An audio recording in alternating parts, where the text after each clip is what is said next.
Hey everyone, welcome back to Fist Out with Genghis. So, wanna talk about mana. What is mana in Fist Out? So, I'm gonna show you some battles, and then I'm gonna show you how to save up mana, different strategies for it. And basically, mana is your stamina or your endurance. That's how I look at it. It's your ability to add cards or troops to the battlefield, the grid, where you're going to be playing against the other person. You can see here in the bottom left corner what I'm circling. That's your starting mana. So you start with 2 in this matchup. And then if you look at all of these different cards, I'll switch to white. Maybe you'll see it better. That's how much each of those cards costs to play.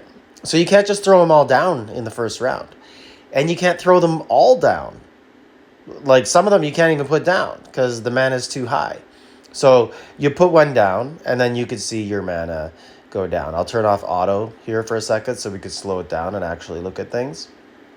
But you have to have a strategy where maybe something's not working for you and you need a bigger card to go down. So you might have to go around without actually putting something down just to save up mana. And then each round you get more mana. So mana's free, but you have to manage it. You have to think ahead. You have to plan ahead. You have to look at what the card the enemy places down to figure out what you're going to need to counter it. And there, I'm at 6 mana now going into this round. So I have a lot more options. You can, later in the battle, you can put a lot more troops down.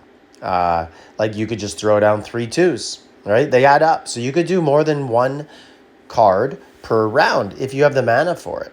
So right there, I just added 2 different cards in one round because I had enough mana to do so.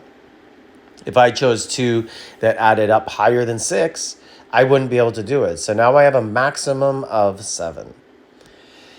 You got to kind of decide what you want to do with that. If you want to put it all on one card or spread it out.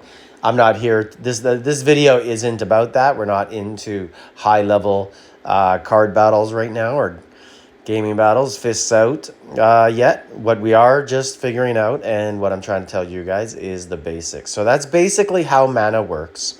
It's just your stamina and it's the amount of points you can allocate per battle. Now you can see here, I'm allocating 0 troops for the battle. I made no moves. It's asking me, are you sure you want to do that? And the answer is yes. Why would I want to do that? Because I want to store up more mana for next round because I might have a really high card I want to play, but if I play something this round, I won't have enough mana for it next round. So that's why you might get into a situation like that where, you get a warning from the game and it's just looking out, making sure you do understand what you're doing. But that's a good thing. So anyways, let me know what you guys think about the mana. And join the Reddit, join the Discord, ask away with any questions. There's lots of players there who with a lot of experience, right? About 3 days. But anyways, people who maybe have been playing a lot more hours or played games like this. And they can help answer those questions. Like, subscribe, leave a comment.